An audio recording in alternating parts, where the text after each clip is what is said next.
Good afternoon, dear teachers, researchers, students. First of all, I would like to introduce myself. My name is Yulia Olisko, and I will be your host today. On behalf of the organizing committee, I am pleased to start the third International Scientific Conference on Applied Linguistics, Corpora and Discourse. At the very beginning of the event, we would like to invite our Doctor of Philology, Professor, Head of the Department of English for Engineering #1 at the Technical National University of Ukraine, Igor Sikorsky, Kyiv Polytechnic Institute, Artur Gadmanyan, to welcome all of the participants. Okay, thank you very much. But I would like you to take it off the further slide. I would like to see all the members, if it is possible, to create the gallery. Yes, that's fine. Thank you very much. So, good afternoon to everyone present here. Thank you in advance for joining us at the third International Corpora and Discourse Conference 2023. On behalf of the Dean and me personally, it is my pleasure to introduce to you all the speakers who have joined us today outside the country and my colleagues from Ukraine to share their knowledge on corporate investigation techniques, computational linguistics, psycho and social linguistics, translation studies, language teaching and learning. I'm sure this academic meeting will prove to be fruitful and informative for all the members participating here today. I'm extremely overwhelmed to have this opportunity to address you all at this year's conference. Our department started this event only 3 years ago, so we are still small and just gaining momentum. It is also a great way to grab opportunities, since it is a great platform to share our experiences and wisdom with people that can be inspiring. I wish everyone peace and prosperity, a speedy victory for my country, Ukraine, over the enemy. And now it is my pleasure again to welcome our charming organizer of this long-awaited event, Associate Professor Julia Liska, to be host today. You are given the floor, dear Julia. Thank you very much. Thank you so much for your welcome speech today. And we also would like to express gratitude to Lusafona University in Portugal, Technical College Traian Buia in Romania, and Catholic University of Salta in Argentina. They are our partners this year. Let's speak a little bit about our agenda for today. Each report is supposed to take up to 10 minutes, including a short discussion section. We encourage you to be active, and if you have any questions, don't hesitate to ask them. So let's get it started. And let's listen to the first presentation. Okay, we will have presenters from different countries of the world. And our first speaker is from Ecuador. Coloago Wilmer has his PhD. He is a lecturer and researcher at the Technical University of Cotopaxi, and we are so glad to have him here with us today. Dear Wilmer, we invite you. The floor is yours.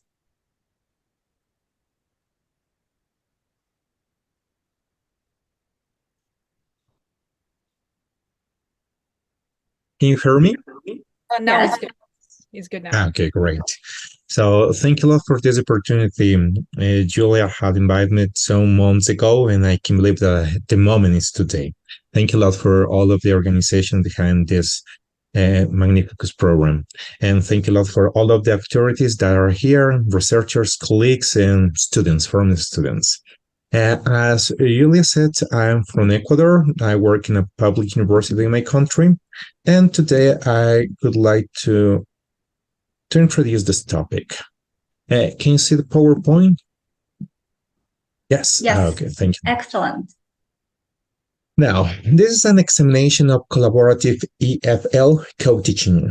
Nowadays, a lot of people from different countries, not only United Kingdom, America, Australia, Africa in some cases, have native speakers of English. So this research is about how those native speakers interact with non-native speaker. So obviously, both of them are English professors. They have some expertise, but the styles, the procedures, methods are quite different when they are instructing students. So I would like to introduce this with this abstract. First of all, this paper narrates the history behind an interaction by a local university professor from Ecuador and another teacher, a bachelor's one from the United States. Both of them working with A1 students, in total 30 of them. And there you have the experimental group. Additional to this, you have the control group, the local professor, the one from Ecuador. He was working with another class exactly with 30 students, but without the help of the native speaker. And the results are just a little impacting. Now, there you have something about this. The collaborative teaching can be a powerful tool in the classroom. For sure, having two professors to teach at the same time could benefit expansively to students. That is a fact indeed. Most of the schools, of the university centers that have this opportunity will have great results. However, there are some occasions when this kind of interaction doesn't work properly. And today I will introduce the weaknesses. Okay, so maybe you have learned about the benefits, the potential, how this collaborative co-teaching is wonderful. But today, due to this paper, I would mention some problems that in Ecuador we found it. Now, first of all, you need to know the background about the educators. The local professor, the Ecuadorian one, has expertise with more than 10 years of comprehensive teaching. And obviously, the person has a bachelor's degree in English, master's degree in English, and other studies related to teaching English as a foreign language. While the professor, the teacher from the United States, got a bachelor's degree and some credentials about teaching English as foreign language. Basically, this American teacher comes to Ecuador due to an exchange program, where some people from Ecuador and United States made the exchange, and fortunately, we have here in Ecuador some professors in that way. But the problem is the American teacher doesn't have enough expertise, and as he only have bachelor's and some credentials for teaching English, maybe this affects the process. In the methodology, we have a class with 30 students from A1 level, and obviously the two teachers, they're working together. And the intention of this research, this kind of experiment, is identifying what are the problems, the main problems regarding this interaction.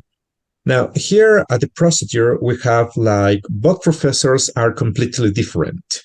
Even though they have the opportunity to interact in some meetings, in some recreational activities, obviously the factors of background, how they conceive the education, the teaching, it's quite different. While the American instructor suggests that communication is the purpose of any language, and that's completely sure, the Ecuadorian professor insists of the importance of grammar. And here we have the first contradiction and a problem that affects students. While the university teacher, the local one, tried to explain how grammar is important and try to introduce grammar in all of the classes, the American professor only concentrate on speaking. And that is something that benefits students, because if we have a professor from the United States, obviously students will have an opportunity to interact and hear the natural sounds of English. However, this can lead to these problems. First of all, the limited pedagogical training of the native speaker.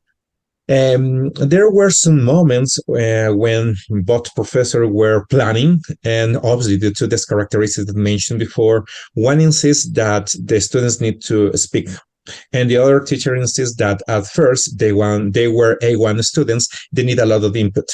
So they need to hear the native speaker, they need to hear some material, real material, and for the reason they have an inconsistent approach that at the last under the utilization of expertise. So here we have the problem because the native speaker works with A1 students, beginners.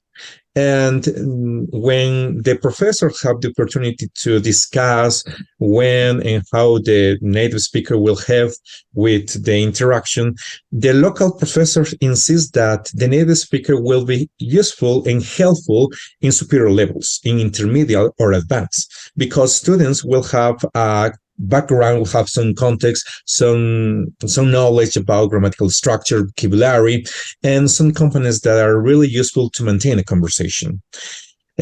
However, the authorities mentioned that it's not possible because the native speaker will assist the students at the beginning, giving them the opportunity to interact and learn some useful vocabulary. And that is the main problem in research.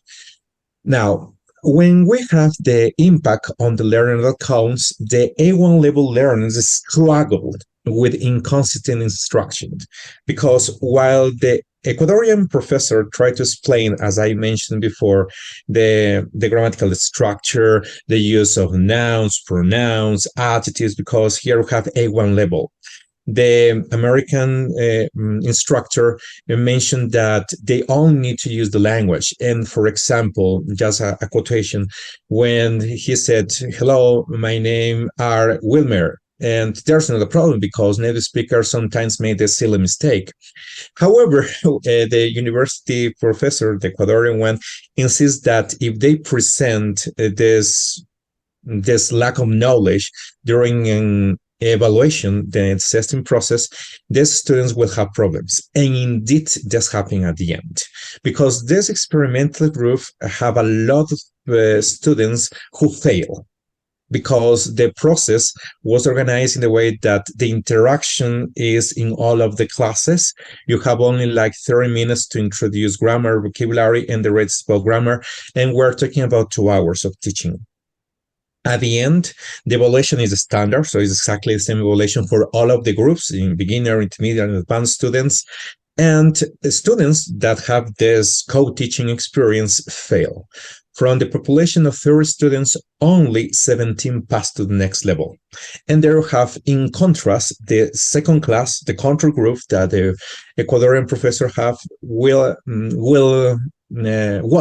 have this problem, and only 2 students fail. So over 30, 2 fail and 28 pass. And there you have the discussion.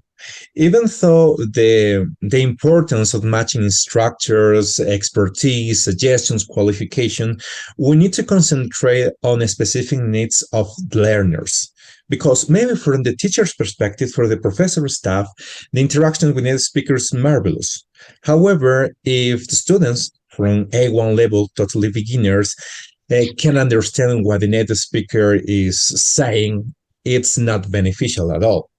And there was a moment when the American professor started speaking Spanish. So we were in an English class and the native speaker was using Spanish because students can understand what the professor is trying to say. As conclusion, here we have 3 ones. I would like to read it. The co-teaching expertise involving an English native speaker with a bachelor's degree and educational professor with a master's degree in pedagogy for 30 A1 learners reveals significant weaknesses, primarily due to the native speaker's limited pedagogical training. And there you have the problems that I mentioned: planning, assessing, and now how the professor evaluate at the end with a standard test. Second, this study emphasizes the importance of aligning instructors' qualification and expertise with learners' needs to maximize the effectiveness of collaborative teaching in the EFL context. Fortunately, we have a lot of native speakers of English in Ecuador in our university, but sometimes we don't have enough time to interact with them. And if a person is assigned to our department, we need all to follow the instructions. And there's the professor, you need to work with him or her and start working. So as this create an atmosphere where there's not an adequate discussion, obviously one of the members in this co-teaching experience will have a problem with the other one. If we have more time to collaborate and meet each other, maybe I suppose this experience will benefit students.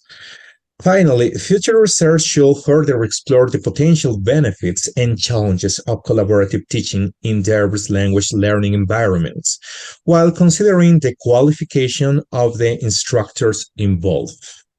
It's not only speaking English, it's about how you teach English. And for sure, there are a lot of native speakers that are entirely qualified to do this activity, but it's not the way that the person knows English as first language and he or she is able to educate. That is the last conclusion. Thank you a lot, Julie, and all of you. Thank you. Thank you for your enlightening speech. Dear participants, do you have any questions?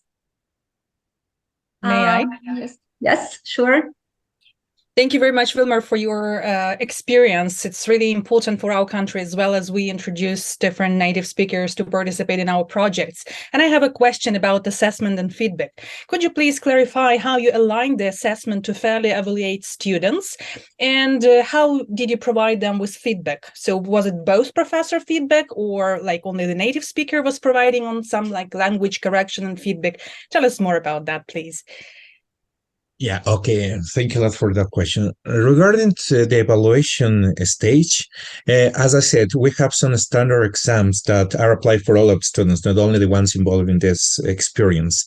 The feedback was given by bot. So the local professor giving, the traditional feedback saying this is the mistake, you need to correct this, the use of this word is incorrect for that reason. But the American professor insists that the grammatical mistake is not a problem at all. And there you have the problem, the discussion, the arguing in some cases. Because when the native speaker tried to mention that making some silly mistake at the beginning doesn't interfere in how the message is transmitted, the local professor said that is not proper, because when our purpose, when the students finish the program, is that they have the B2 level. So that is the intermediate one. And if they make these mistakes, especially in their writing section, they won't have the certificate. For the reason, the approaches that they have are completely different, and the professor insists, the local one, on the grammar component, and the native speaker on the pragmatic one. So after the evaluation we're taking, and we have the opportunity to analyze with all of the member faculty, we determined that the main problem is the evaluation. Because in our system, in the Ecuadorian one, the universities are worried about what I mentioned, how the grammar is useful to transmit a message correctly. And obviously, the perspective from the native speaker is not the same.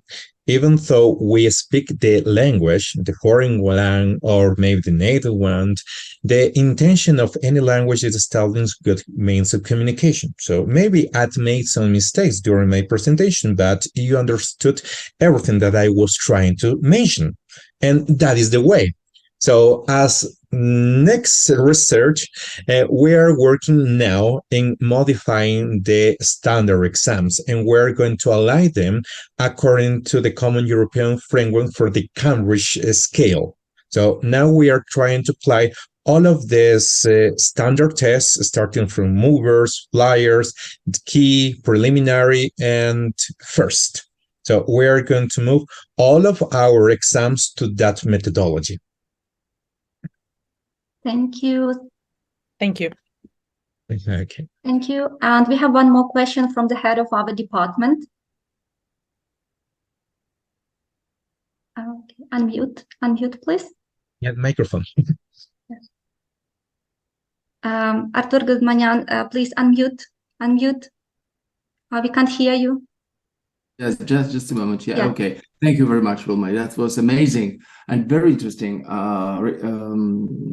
Your approach, speaking of collaborative teaching, as far as I understand, it's a specific approach to classroom instruction where teachers work with a single, probably class students at the same time.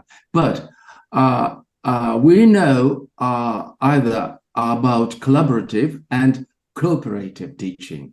Do you feel any difference between these two methods of collaborative and cooperative? Thank you. First of all, the co-teaching approach is based on collaboration. So the two instructors in this case, in the best experience for them and also for the students, they need to know each other. So they need to be familiar with each methodology, with each background. Unfortunately, for this experience, that is the first term, the first semester, where we have this kind of interaction. There was not the appropriate instruction. Now, related to the cooperative, obviously, students work in group. Unfortunately, the native speaker only works with 5 professors from the complete staff, and the results are equivalent. So the experience was basically the same. Now, the problem now that we found later, some discussions, some problems with the supervisor of this American professor, we determined that our syllabus in the Ecuadorian local universities, as I mentioned before, don't integrate properly the speaking component. And as local educators, Ecuadorian ones, were instructed in how grammar is important, because we learned the subject, verb, object. You need to play this word before the other because that makes sense. We are trying to replicate this to our students, while there are no tendencies in education that comes from other countries. So today I would like to learn more experience from you. And the main issue here is that cooperation and collaboration were not part of this interaction, because we have like an imposition. So this is the native speaker, you need to work with him or her and go ahead. We don't have like a private discussion, knowing each other, trying to find the best way to interact. And we only have like 30 minutes to plan during the week. So that could be the problem. We don't have enough time, not space to ensure the progress with our students. Even though we have feedback at the end, our students feel that this experience didn't help you. And now when they are trying to enroll to new classes, they prefer, I need to work with the Ecuadorian teacher, not with this kind of co-teaching or collaborative experience. All right. Thank you very much. Thank you, Wilma. Thank you. Thank you. Thank you again. And this wonderful enlightening speech brings us to the next speaker. Wilmer, just a little request. Could you please, stop sharing? So, the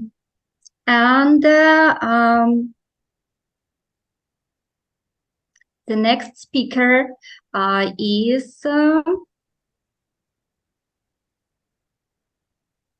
Olena Moskalenko,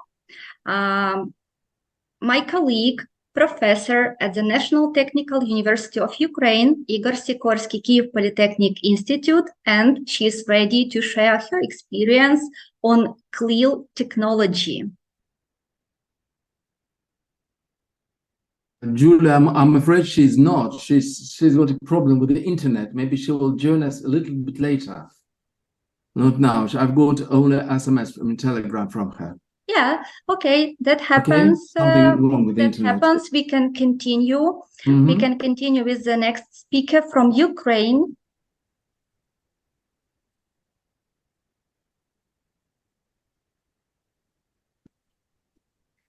Natalia Demyanuk, are you here with us right now? Yes, I'm here. Yeah, that's great. We are so glad to see you.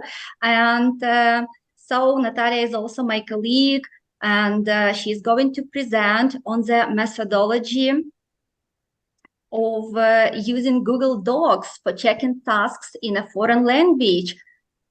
Yeah, the floor is yours. Okay, I wanted to. Okay, can you give me the chance to share my screen with you? Yes, with Okay. great pleasure. Thank you so much. Okay, so I really like to study this subject, and I like to work with this wonderful tool, with Google Tools, by the way. And I want to tell you about some of my ideas about this tool. So, Google Docs have one operational way to one operational way to enrich language learning nowadays is through the use of technology, of course. And Google Docs has appeared as a dominant tool in this regard. And Google Docs offers a collaborative platform that allows multiple users to work on a document simultaneously. That is very important because nowadays, due to the war, our students cannot always go to visit our lessons online, and this is important to work with them simultaneously, as I said. So one of standout features of Google Docs is real-time editing. It's providing learners with the chance to edit, remark, and make recommendations in real time. This is important because they can get an instantaneous feedback. And this is also important, as I said, due to the war, because they are sometimes feeling lonely. And this is a chance to them to like to talk with you in real time. Also, Google Docs allows users to track changes made to a document, and students can easily identify by themselves their errors, spot corrections, and comprehend the reasoning behind them.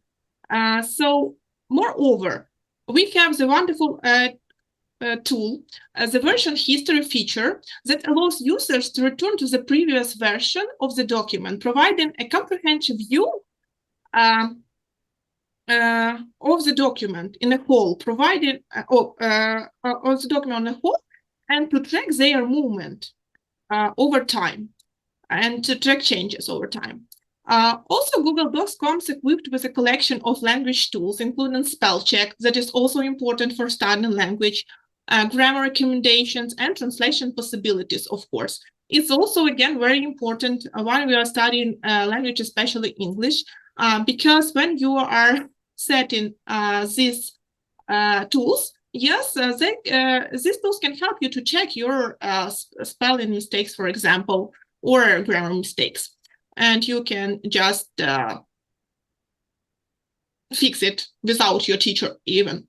So Google Docs is available across numerous devices and platforms, making it an expedient tool for both students and learners. And again, as I said, nowadays it's very important because students can work in their own pace, yes, with their own speed and with their own convenience. And this is, again, really important and essential. Using Google Docs also enables learners to take possession of their language learning process. Students can independently review their work and make corrections and see explanations of their lectures or teachers. Yes, and seek examinations from these teachers when it's needed. And this self-sufficiency adopt a sense of responsibility and self-reliance, essential attributes in language acquisition, as we know. The methodology of using Google Docs for checking tasks in a foreign language modernizes the way language learning is approached. And its collaborative features, real-time editing for capabilities, integrated language tools, also really important because it can help us to work together with students simultaneously. Using these great tools, you also can accelerate their advancement, I mean your students, yes, and accomplish proficiency with greater convenience. And if we are summarizing the technology, what we can say in general, that this is a way for more operational, pleasant language learning experiences. Just shortly about this technology, because all of you, I think, using it, yes, while you are using Google in general, yes, Google tools. And together with this tool, you can use, of course, for example, Google Classroom, as I do in my professional work, in my professional field. So that's all, just shortly. Thank you. Thank you so much for sharing your wisdom and knowledge with us. Dear colleagues, dear participants, do you have any questions? Okay, so yes, please ask your questions. Natalia, thank you very much. Take into account our online environment, so this kind of thing might be handy too for all of us. So the question is, you probably paid more attention on student work, as a student work with a Google Doc. I'm asking, what is your experience to work with a Google document, and how do you introduce it in your teaching practice? Oh, thank you so much for your question. Personally, I mostly use Google Docs for checking individual tasks. In my practice, I like to use it like this. I'll describe you. I create a separate file for each of the students that for some reasons can't join to our class online, yes?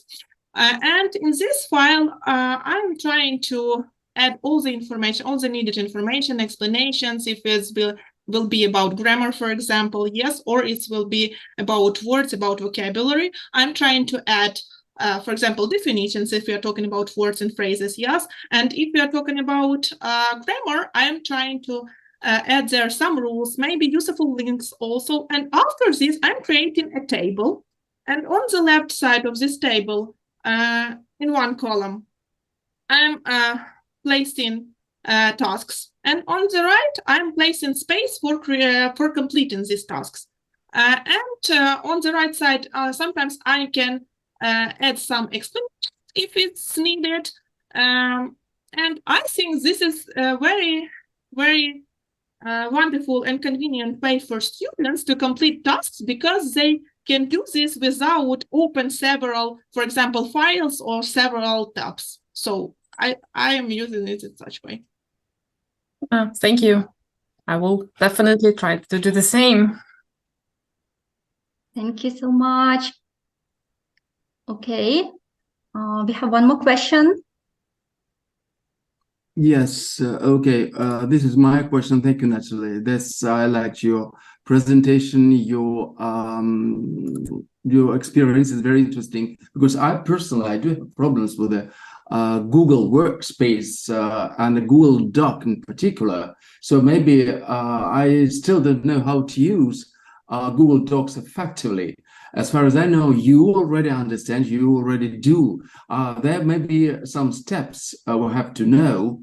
Are there any interesting steps that you can share with us, according to your experience, as you do? Yes, as I said, mostly Антенна I'm using... дитина питає на домі. Mostly I use it Антенна. to check individual tasks, but Якась also it's антенна. possible to create only one Дитина file. питає, чи є в нас на домі антенна. Okay, I'm sorry. I'm sorry for the interruption. Lyudmila, It's could you no please problem. mute? It's not It's problem no at all. problem, Everything yes. is okay. Okay. So sometimes it can be even better to create only one file, for example, and give your students a link to it, and they can edit it, give commands, for example. It will be useful when we are checking, for example, a reading comprehension. Yes, they can read the text and make some commands to the text, to some points in the text, for example, if I'm asking them to do this. That's just a little example. Okay, right. Thank you very much. Thank you. So don't forget, yes, you were promised, and you're my teacher of using these Google Docs effectively. Thank you very much. Thank you. Okay. Thank you so much for your question. Thank you for a great and useful report. And let's proceed with the next speaker today. And her name is Mariana Shevchenko. She's a PhD candidate and a lecturer at the same university, and she's going to report on communication strategies in teaching engineering students English dialogic speech production. Hello, good afternoon, everyone, and thank you for having me today as a speaker. And thank you to co-participants for interesting presentations. So some very useful tips and information that I heard for myself.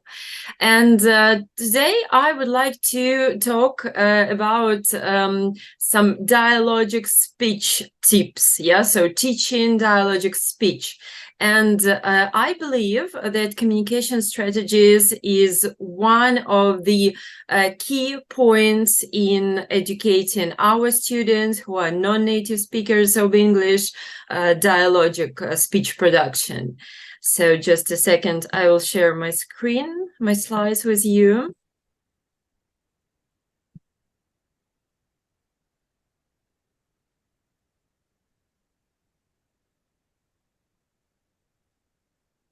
Just a second. Yeah. Can you see it? The first slide? Yes. Okay. So as we know, communication has always played a vital role in people's lives. The ability to communicate well in the professional sphere ensures an employee's success. In recent years, attention has been drawn to professional oral communication due to the newly formed need to work with colleagues, partners, customers, group mates, co-learners, and so on distantly during the COVID-19 pandemic, using various online platforms and applications like Zoom, Google Meet, Skype, and so on for visual conferences. Even though strict restrictions have been lifted around the world since then, and professionals can now work both face-to-face and online, the requirements of good English proficiency and highly developed skills of oral dialogic communication remain constant in each field. Participants in an English dialogic conversation may have different levels of English proficiency and obviously knowledge of the topic of communication. Therefore, being taught English dialogic speech production, engineer students should study not only general and technical vocabulary and grammar, but also various communication strategies and so become future good qualified professionals. The flexibility and efficiency of dialogic speech in English depend on them, on these strategies. So let's look at two various definitions, different definitions of communication strategies. So according to the first one, it is a systematic technique used by speakers to express their opinions when they face difficulties due to inadequate command of language or communication. Often such problems occur with non-native speakers of some language, obviously. And according to another definition, communication strategies are potentially conscious plans of solving what makes it complicated to achieve some communicative goal of the speaker. So communication is usually cooperative, so it is necessary to adopt both productive and receptive communicative strategies. The former is effective and accurate use of one's linguistic system with minimal effort, whereas the latter is guessing from context, anticipating, using background knowledge, and so on. If the anticipatory function is applied at the semantic level, speech retains its spontaneous character. Communication strategies deal with the relationship between the formation and production of thoughts and the means used for it. Native speakers have no problems with that because they have enough linguistic means to express any message. And people who study a language as a foreign one, moreover, a professionally oriented foreign language, like our students, like our engineering students, often have difficulties. So in this case, non-native speakers, that is our students, have two options. First, to adjust their message to the available linguistic resources, that is, use message adjustment strategies, also known as risk avoidance strategies. Or second, to increase their linguistic resources in a certain way to implement their communicative intentions. That is, use resource expansion strategies, in particular paraphrasing. For example, they can use word pipe instead of water pipe. And also one of the effective means is circumlocution, in addition to paralinguistics, mostly gestures. So achievement strategies also belong to communication strategies. Knowing them, students can apply generalization, borrowing, and sometimes create new words, also known as word coinage, if they cannot successfully and timely choose general or technical linguistic units and structures. The most typical example of generalization is lexical substitution, during which there is no change in the goal of communication. And in contrast, to the effect after applying the functional reduction strategy, when the goal of communication can be different totally. According to the taxonomy of communication strategies, there are the following types of achievement, or also known as compensatory strategies. They are closely connected to resource expansion strategies that I mentioned earlier. So there are, first, circumlocution, describing or exemplifying the target object or action. Then, approximation or paraphrasing, there is using alternative terms which express the meaning of target lexical items as closely as possible. The third one is use of all-purpose words, so extending a neutral lexical item to context where a specific term or word is lacking, especially technical one. The next one is word coinage, that is creating a non-existing target language words based on the supposed rule. Then use of paralinguistic means, gestures, mime, facial expressions, and so on. The next one is literal native to target language translation of a lexical item, an idiom, a phrasal verb, a compound word, or phrase structure. And as we all, I'm sure, know, our engineering and other technical students really love this strategy. They translate literally and hope that they guessed correctly, in some cases, especially with phrasal verbs. Sometimes they do, sometimes they really guess. The next one is foreignizing. So it's using words in the native language by adjusting it to the target language phonologically, for example, by adding a target language suffix. The next one is code switching. And the last one is use of a cooperation strategy. So there is appeal for help.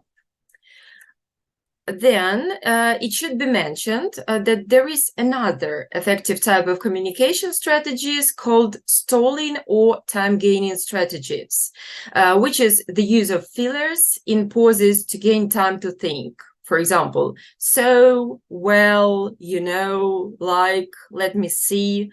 I believe it's one of important and really often used strategy by students, and it really helps them to communicate more fluently and accurately, especially when they produce some professionally oriented dialogues.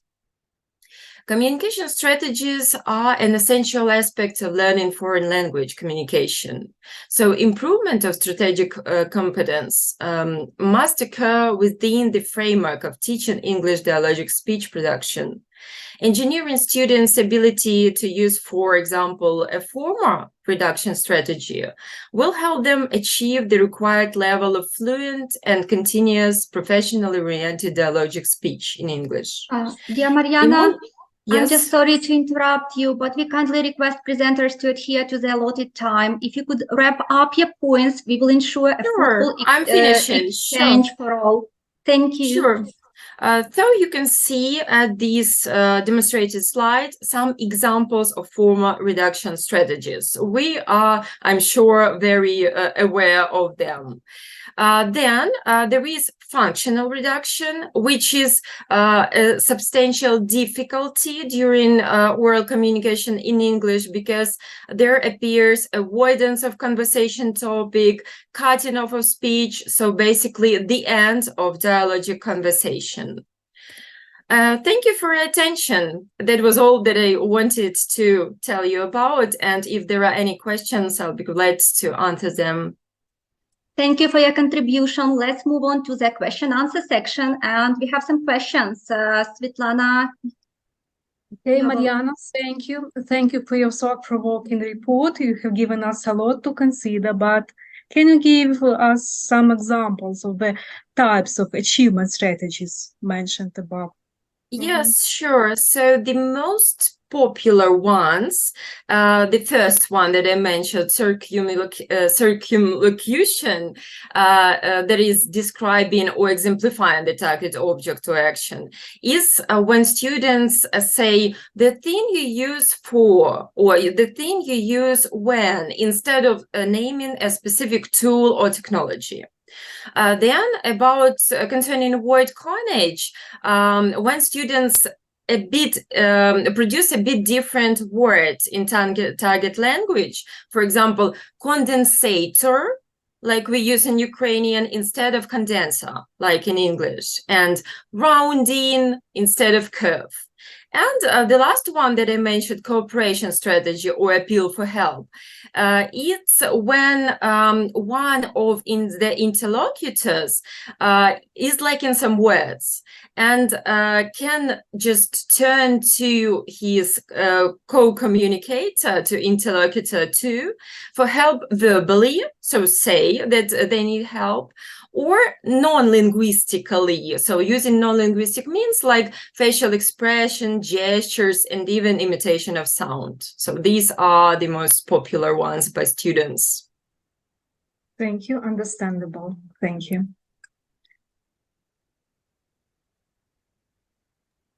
Artur Garantovich, do you have a question? Yeah. Thank you very much. Thank you, Mariana. That's really interesting for me. The topic, speaking of communication strategies in teaching.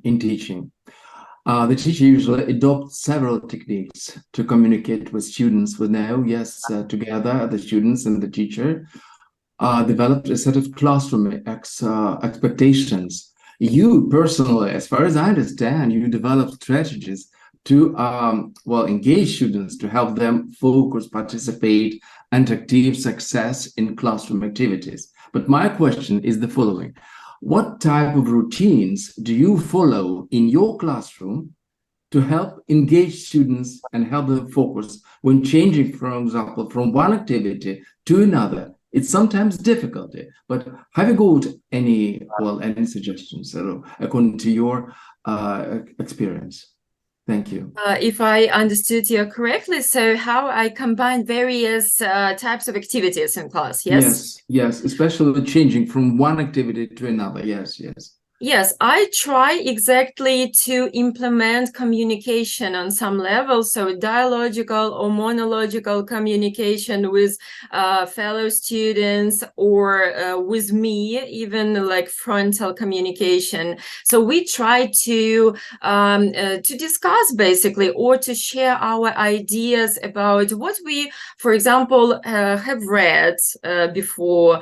So we read something, we maybe did some translation or some exercises, called true false, and then we will discuss a bit so how students can apply their background knowledge to that, or what do they think of this new technology that we read about.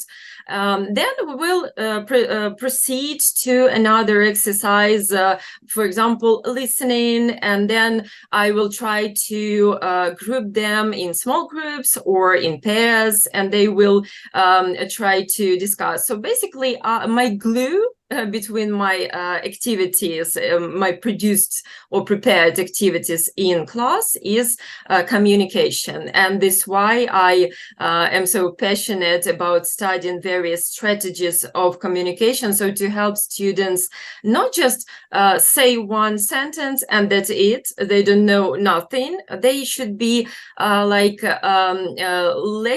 or free of educational stress, knowing that there is such strategy that they can use some word coinage or just some another structure, and they can proceed without using the complicated grammar structure or some technical vocabulary that they have forgotten or just don't know. And it really helps from my experience.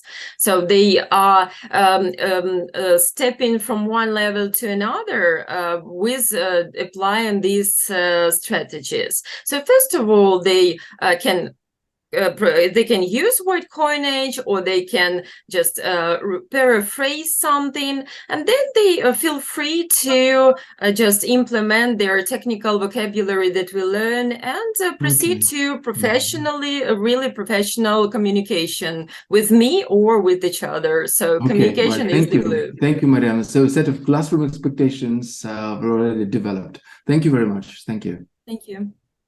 Thank you. And there is a last question, right, Natalia? Yes, Mariana, thanks a lot for such an interesting presentation. You've mentioned in your report some of the strategies. And what do you think? Are message adjustment strategies and resource expansion strategies equally effective if we speak about engineering students learning dialogic speech production in English? Would you please try to compare these two strategies you were talking about? Thank you for your question. Well, I believe that for our engineering students, the most favorable would be use of resource expansion strategies. So those are achievement strategies, because first of all, they are various and they can use what applies to them, what they need in at certain moment. And second of all, they are more useful in terms of production of communication and not stopping when they forget something, like I mentioned. Whereas message adjustment strategies may lead to just completely abruptly stopping conversation, or just turning to absolutely other direction of topic discussion because of lacking some words. So I believe the first one, so resource expansion, is most beneficial for them. Thanks a lot for your comprehensive answer. Thanks. Thank you. Thank you, and we are so lucky today to have wonderful Argentinian researchers who are also our partners for this conference. So we will continue with the presenters from National University of Salta, Argentina. And they're going to speak on unlocking the black box, analyzing Google Translate's role in EAP courses and universities. So it's going to be interesting for all. Let's listen. Okay, good afternoon, everyone. I'm Fernanda Irrazabal. I will share the screen. Can I? Yes. Yes, yeah, sure. Okay. Thank you so much. All right. Can you see? Is Right, it there? yes. Yes. Okay. It's here. Thank you so much. Good afternoon again, everyone. I'm Fernanda, and I'm together here with my partners, Laura and Karina. We are teachers at the National University of Salta in northern Argentina, and we are very, very happy to be here in sharing this enriching opportunity with all of us. Well, we teach reading comprehension in EAP courses at university, and we carried out our study precisely in our workplace. Sorry, let me move this. Our objectives when we carried out this study that was mainly analyzing the role of machine translation in our classrooms. Our main objectives were to assess the quality of output of machine translation output when translating academic texts, to measure the effectiveness of machine translation for reading comprehension, and to get information about our students' attitudes and beliefs about the use of machine translation at university. Our study consisted in two main stages. Stage one was about assessing the quality of machine translation outputs. We based our study on gross and month study of 2015, in which they analyzed the use of Google Translate for academic writing. Our study tried to determine whether machine translation is at present able to accurately translate academic text from English into Spanish, facilitating our students access to international bibliography related to their field of study. To this purpose, we made use of the taxonomy of error types by Ferris, Liu, Sina, and Sena, adapted by Groves, sometimes later, and by ourselves. If you can see, this is on the right, that's the taxonomy, to which we added two columns to be able to illustrate the contrast between the inaccurate engine translation and a possible correct option or correction for that inaccuracy. Well, 7 different texts of varied length were chosen, all of them representative of the academic papers that university students need to consult as part of their studies or their research work.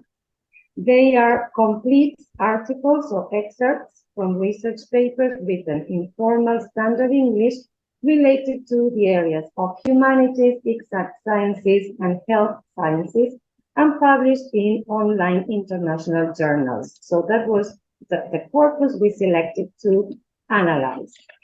What were the results that we obtained? Well, after the 7 texts were processed for machine translation, we concluded that overall, the Google Translation Service was able to produce long stretches of clear and accurate Spanish from English formal text. And in most cases, the machine translation output was not only grammatically correct, but also written in a convincing academic style. We identified machine translation errors, very few machine translation errors that apparently did not affect readability. In this slide, in the table on the right, you can see the number of errors that were detected in the 7 texts we analyzed. And as you can observe, the number of errors is low in relation to the number of words and the number of sentences that each text contained. So this led us to the conclusion that the level of errors in machine translation output is really low. Next, we move to stage 2, which whose purpose was to study and to identify both surface and deep levels of reading comprehension of an academic English text among Spanish-speaking university students, assisted by machine translation. For this, we designed and students were administered an online reading comprehension test, which measured comprehension of one of the texts that we had analyzed before. And the text was accompanied by a multiple choice questionnaire to assess general comprehension, general reading comprehension. This test that was delivered through Google Forms contained literal questions when they had to be answered directly from the text and referred to explicit information, and 3 reorganizational questions that were also based on literal text understanding, but that required the comprehension or the combination of information from different parts of the text. We selected, or we worked with students from 3 faculties organized into 4 groups. Groups 1, 2, and 3 used machine translation before answering the questionnaire. And we worked with a 4th group that was a control group, which was not allowed to make use of machine translation, but worked in a traditional classroom environment and organization using bilingual dictionaries, paper dictionaries. And well, then now Karina will continue with the results that we obtained after this test was implemented among our students. Kari?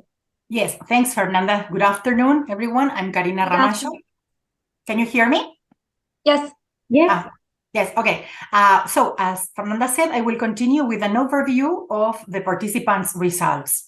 On that slide, first, we can observe that students' general average ranged from 78% to 81% in the groups that used machine translation. The control group that was not assisted by the software used paper bilingual dictionaries instead. And in this case, as you can see, students' general average is significantly lower than the other 3 groups. They just got 67.69%. Although we expected a bigger difference, evidence showed that the use of machine translation resulted in a better understanding of the academic text.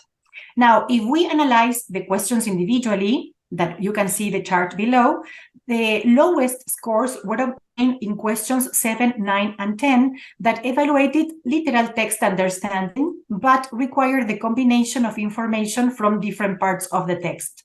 These results might indicate that students' failure to answer these questions correctly was due to underdeveloped inferential skills and not to possible errors in the output of the software.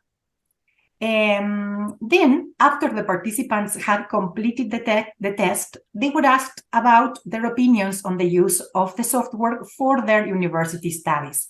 First, they were asked whether they had used it before and in which situations, then whether they thought the reading task they had worked with previously would have been successfully solved without the use of MT, and finally, what was their opinion about the integration of this tool in the curricula. As you can see on the table, all of the students had already used machine translation for their university studies. As regards the purpose of use, the largest percentage reported using machine translation for as a dictionary and for reading comprehension, and a smaller number of students admitted it using it for writing. And as you can see, just few of them use the software for oral communication. When asked whether they would have been able to complete the test successfully without MT, only 35% of students in the Faculty of Humanities admitted or answered that they would not, and some explained that they would have required 2 hours more at least. Now, in the other 2 faculties, most students said they would not have been able to complete the test without the use of machine translation. And finally, when asked whether the software should be allowed at university, the majority of the students agreed that it should. Then, in the test, students could also add some comments about the software. And on the following 2 slides, you will be able to read some of their observations. Among the positive comments of the software, they highlighted that it is free, it can be accessed easily and performs translation tasks quickly. It is convenient to use and helpful for the students who want to learn new words in English. However, they also pointed out that machine translation can't translate all words correctly, and sometimes gives inappropriate word meanings or inaccurate equivalents to cultural references. Other students acknowledged that the tool is a machine that cannot replace humans' capacity to think and interpret. So, summing up, evidence from stage 1 revealed that machine translation output for academic texts is not perfect, but has few language mistakes. The results from stage 2 have shown that these mistakes are not obstacles for comprehension. As we have seen before, the 3 groups that were assisted by the software got significantly higher scores than the control group, who used only bilingual dictionaries. Also, most students admitted they wouldn't have been able to solve the text or answer the comprehension questions without machine translation. So the results of this study suggest that there is a need for a pedagogical response to the reality of machine translation used by university students. So far, training on the use of machine translation has been overlooked by EAP courses at university. And then there should be a debate over its acceptability for academic purposes and whether or not to teach machine translation literacy. Finally, we consider that a possible redesign of our EAP courses could include not only training in the use of machine translation for assimilation purposes, but also the possibility of preparing students for the use of the software to get an English language version of their own research paper for publication.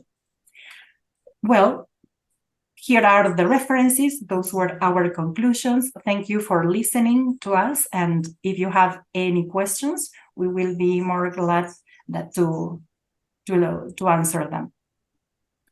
Thank you very much. Thank you for your up-to-date, amazing research. Okay, could we come up with some questions? Do you have any questions? Oh, yes. Okay, the head of our department has got a question. Yes, I've got a question. Thank you, dear ladies. It's a very interesting and urgent problem. It's also it is in our country the same. By the way, my master student, a young lady, is writing her master thesis about assessing machine translation. The topic is very difficult and interesting at the same time. She is writing about recent development in digital technology, machine translation, and she is stating that it is improving in its ability to translate with a grammatical, lexical accuracy, and is also becoming increasingly available for students for language for academic purposes, for example. What do you think about the following question? Is it a friend or a foe?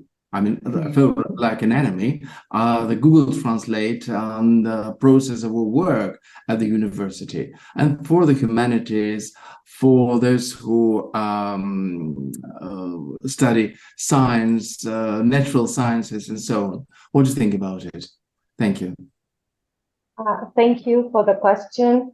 We have been working very hard for these last 3 years, I would say. We started with machine translation, and now we have moved on to artificial intelligence. We think, well, that they are friends more than foes, but we always have to be careful, even of friends, I guess. Because, first of all, we have to go with the flow. We need to move forward, and we need to accept that these technologies have come to stay. So we better turn them into friends than foes. So that's why we, as Karina pointed out, we need to redesign our courses, we need to redesign our teaching, redesign assessment and evaluation, even what we ask our students as final projects. Yes, and we will have to foster, I think, more critical thinking, because we cannot go against machine translation and artificial intelligence. So we have to have them as our allies more than as our enemies. That's what we think. I don't know if Laura or Kari would like to add anything. Yes, that's okay. I really like it. Your presentation is very interesting for me, and for my students will be as well. So I give many thanks to you, Karina, and to you. Well, you're right. Is your probably your Fernanda? Yes, Fernanda. Yeah. Yes. Yeah. Okay, Fernanda. Thank you very much. Thank you. Thank you. Thank you. It's been a pleasure. Okay. Okay, and there is one more question from Lyudmila. Yes, hello. That was an amazing presentation. Thank you. I was curious, did you consider any other software for machine translation? I mean, like DeepL or GPT Chat or AI? What software did you use? Because it works really differently. And if before we had Google Translator is like the key software for translation, how did you compare the results, and what software did you use? Thank you. Kari, would you like to tell them a little bit about what we've been doing? Yes, well, machine translation is artificial intelligence. And when we did this study, we just focused on Google Translate because it was the tool that was widely available. And mostly known by our students. DeepL is also a translator, but was not very well known by our students. Now, currently, we have done some a study comparing our students' use in class of the different tools. And as we have said we have found in the study, is that machine translation has evolved a lot. It is very accurate, and Google Translate as well as DeepL and ChatGPT. So they are here. We have to become acquainted with them and to come up with new ways of working with them in the class, outside the class, you know, and as Fernanda was saying, developing a more critical, the critical use of these tools and to come up with projects that require the knowledge of the language as well as the knowledge of how to use these tools to come up with something, with a product. So I don't know if I answered your question or if you want to add something else, Laura. Yeah, thank you so much. Yes, that was the answer I wanted to hear. And then I have another question, because it is like your work is related to the work which I do. Did you use similar? You had like students measuring in social science, in humanities, right, and technical students, as far as I get. Did you have similar text for them, and how the accuracy differed from depending on the area of interest? Or you had just similar text? Did they affect?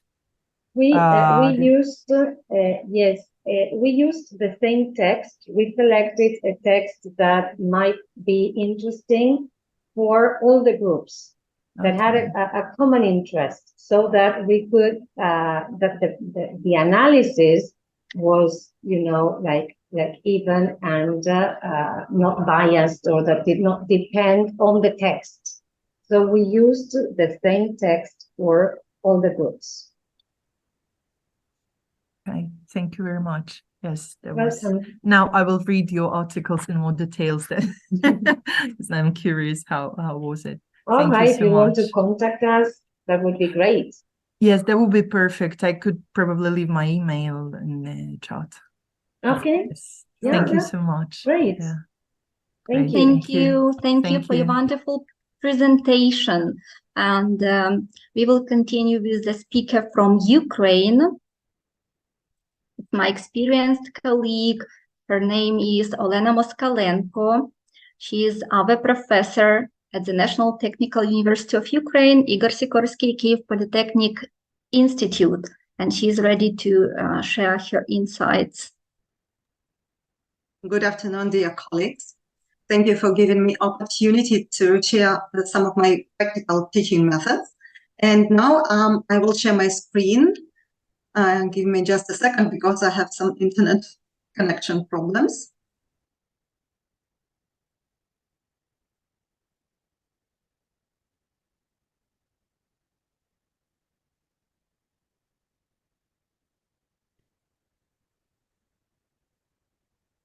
Okay, done. Perfect. Okay, confirm that you can see it. Is it okay? Yeah, we confirm. Excellent. Yes. Okay. Today we are going to talk about some business terminology and how it can help us to better understand the world of commerce. So, why CLIL technology in use? Teaching business vocabulary for marketing. I would like to say that CLIL technology is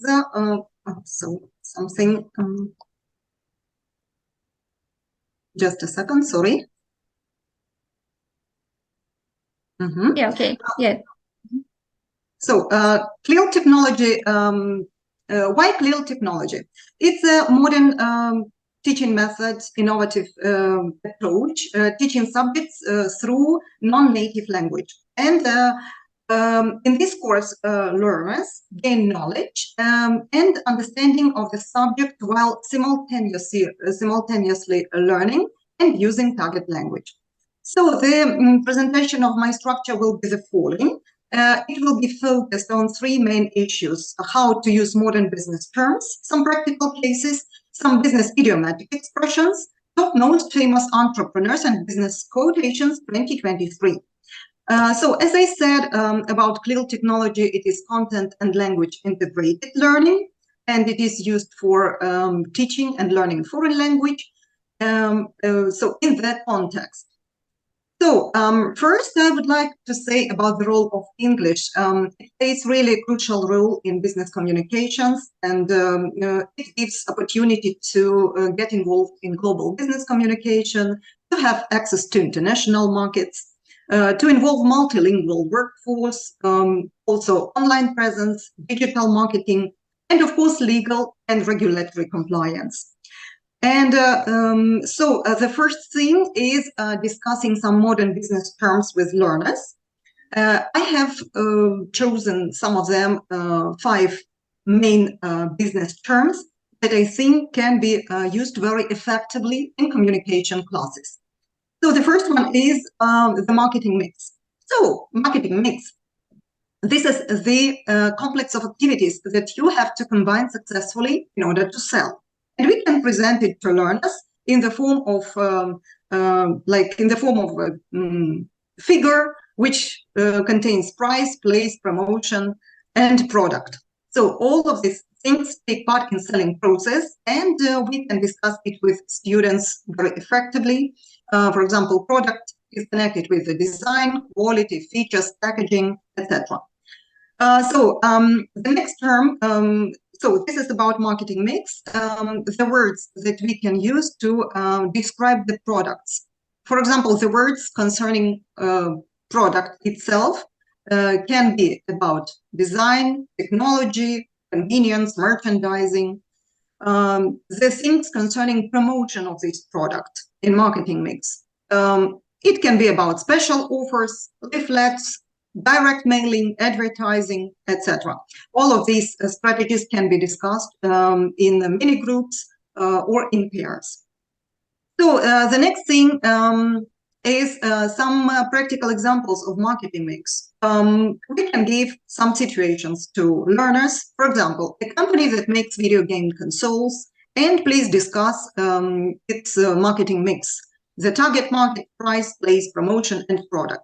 In such a way, students may not only learn the new material, but also present it to others and involve other people in interactive discussion. So the next is, I think that the term SWOT analysis is also very useful in the context of business English. It's a strategic planning tool that is used to identify and analyze the strengths, weaknesses, opportunities, and threats of a company, business, project, so anything. And so while discussing this, we can focus on some main things, key issues, the strengths, for example. What is this? These are the internal factors that give the business or project an advantage over its competitors. And to give also some examples, like, for example, the example of strengths could be strong brand reputation, or a talented workforce, or a large customer base.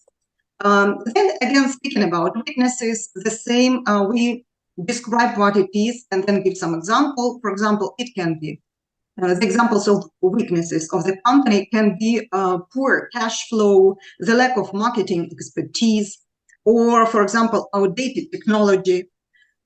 So speaking about opportunities, these are external factors or maybe internal factors that may influence the company and its opportunities. So, for example, some regulations, new technologies, some competition in this market. And the same concerning threats, some factors that may negatively impact the success of business or project. So in such a way, we present the material to the learners, and they may discuss the strengths, weaknesses, opportunities, and threats of their own companies. Okay, the next term is Incoterms. This is also very important in the context of, for example, multimodal transport, multimodal transportations, logistics, and this term is also very useful. So Incoterms, it's a set of standardized trade terms that is used in international transactions. There are currently 11 Incoterms. They are represented by a 3-letter code. And in the following scheme, you can see how it is explained to the learners. For example, on the left, you can see Incoterms, and then the explanation, seller's obligation, buyer's obligation, and transfer of risk. And each of them is represented by a separate means of transportation, which is in the upper part. So then the next one is the term which is called e-commerce. I think that it's reasonable to explain to the learners the term e-commerce, which consists of 3 main terms: B2C, B2B, and B2G. So B2C e-commerce, it's like communication between business and consumer. It is selling to the public on the internet. Then B2B e-commerce is business-to-business e-commerce with firms communicating between each other or maybe with their suppliers, again, over the internet. And the last one is B2G e-commerce. This is business-to-government communication. When businesses communicate with different legal bodies and, for example, paying taxes. So these terms are also can be effectively used during communication classes where learners may practice different dialogues, like, please, could you give me an example of B2C e-commerce, business to consumer? Could you give an example of B2B e-commerce, etc.? Okay, the next one is the outsourcing. So this is also a very good example of communication practice. What is outsourcing? It's a business practice hiring a party outside the company to perform different services. So in another place, we can discuss with the students like some benefits of outsourcing, that it is a good time saving, technical stuff, benefits from rich experience, focus on core business activities, excellent support, and of course, cost savings. So in such a way, students may also discuss to give some examples of outsourcing companies, which are based, for example, in China, in other countries, and in such a way to discuss different benefits of outsourcing. Okay, the next thing that I prepared some business idiomatic expressions. For example, bite the bullet. the students must guess what it means. Then I give the explanation to them. That bite the bullet means do something unpleasant that needs to be done, and an example. So, and then another is open a can of worms.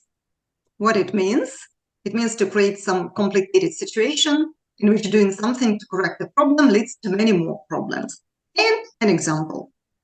So the same is to cross that bridge when we come to it. So what it is, definition, and example. So to cross that bridge means to deal with the problem when it occurs, but not before that, not to spend your energy worrying before it happens. Okay, the ship has sailed. This is also one of the idiomatic expressions used in business context, so that the opportunity is lost. Then one more is take something with a pinch of salt, means to be a bit skeptical about it, and an example. Okay, and one more, to bite more than you can chew. So this is also to take on more than you can do, and an example. So on a shoestring budget, this is also another one, which means with a very small amount of money, and an example. And the last one is the elephant in the room, which means a big problem or issue that people avoid discussing or afraid to talk about. So, and an example in the context of business, of course. So students may, or learners, students, so adult learners especially, they may practice all these idiomatic expressions, all the vocabulary, and in such a way to make their skills better, speaking skills. One more thing that I suggest is discussing some famous entrepreneurs and business codes of 2023. For example, I give a picture and I ask, so guess who is it? So they guess, and a quotation. We can discuss the quotation. Then the same with this. Then who is that? And we discuss his quotation. So one more is about Bill Gates. So, and some of his quotations. And we can also discuss everything in the context, in groups, in mini groups, in pairs. So here, one more about Mark Zuckerberg, and of course about Steve Jobs. And discussing their quotations. So mostly I can say that at the end of the class, of course, to sum up all our ideas, we can discuss what we have learned today, that we have learned 5 new terms. Then to repeat them once again, then that we learned some business idioms, like some of them. So, and also some idioms, and that is all. Thank you for attention. I hope that my time management is okay. Yeah, thank you so much for your enlightening presentation, for sharing your wisdom and knowledge with us. And it's time we asked some questions. Yes, you're welcome. Artur Gudvanyan, please. Yes, again and again me, right. Okay, thank you, Helen, for your, that's really interesting and urgent topic for me as well. And thank you for joining. I know that you have problems with the internet connection. Nevertheless, you tried your best to do and join. I do understand that having a strong grasp of business vocabulary is essential to for success in a professional setting. This includes not only industry-specific terms, but also general business terms like strategy or negotiation, leadership, budget. So listening to business podcasts and webinars can help us learn new business vocabulary in context and practice using these terms in conversation. And the question of mine is usual, how do you personally maybe develop business vocabulary? For me, for example, it's reading books, articles, news in English that can help us expand our vocabulary. and learn, as you mentioned, how to use idiomatic expressions in context. Maybe there are some other things to develop this business vocabulary. Thank you. Mm-hmm. Okay, so do you mean that without using these idiomatic expressions? Yeah, yes, yes. So it is only one of the methods, and it is only one of the ways. But we also should understand that English, business English, should be concise, clear, and during negotiations, of course, we should try not to use some jargon, some idiomatic expressions, etc. But we also understand that everything is a human factor. And when we have negotiations with different people, we can speak on different topics, and sometimes it may help to provide better, effective communication. I think that in business context, it would be better to learn it from every possible aspect. This is like one of the ways. Mm-hmm. All right, thank you. Right, okay. So I also would like to mention that this particular course was taught to adult learners. It was not for students. I put this course to adult learners. Yes. Mm-hmm. Yes, so we also can add, for example, watching English language TV shows, or different movies, videos, yes, to practice listening comprehension skills, yes, and things like this. Yeah, thank you very much. Thank you. Thank you. Thank you so much. And this brings us to the next speaker, who is a PhD candidate from England.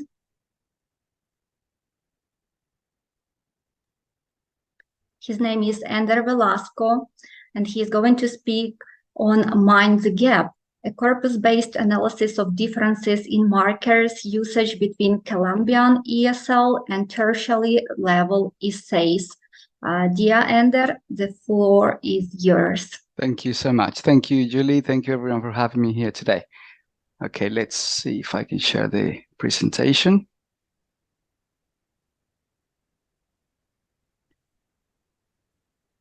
Could you see a PowerPoint presentation on the screen? Yes, yes. Excellent. Okay, let me see if I can hide this. Brilliant.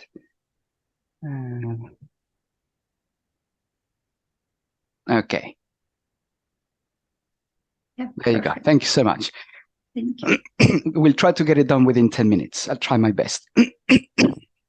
Excuse me. So this is the title of my presentation. So I wanted to focus on markers and how Colombian students use them in their essays, and maybe look at what's happening with university essays here in the UK. So for the purpose of this presentation, when I say markers, I refer to things like you have here, despite, in spite of, for example, moreover, etc.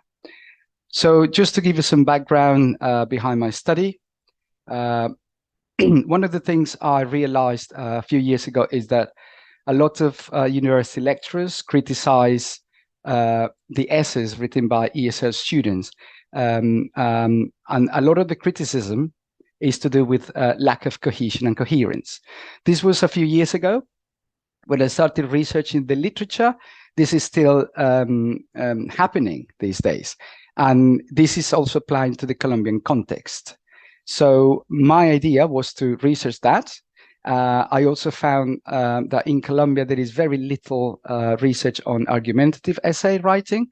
And the other thing was, a lack of research in terms of corpus-based methodologies in Colombia. So based on these 4 pillars, that's how I kind of started my project.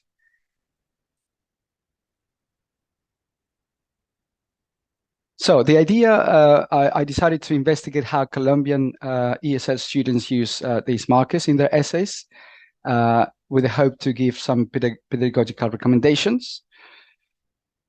And these are the research questions I tried to answer in my study. So how do these Colombian students use the markers in their essays compared to skilled English writers who have English as a first language and English as a second language?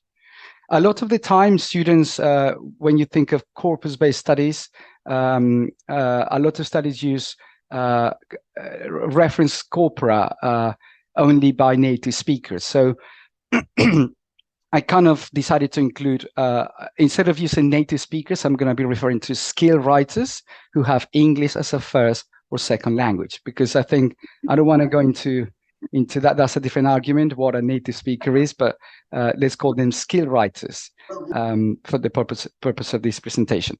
I wanted to do the same, so look at how people who have English as a first language, when they write essays, how does that compare, or the use of markers, how does that compare to skilled writers?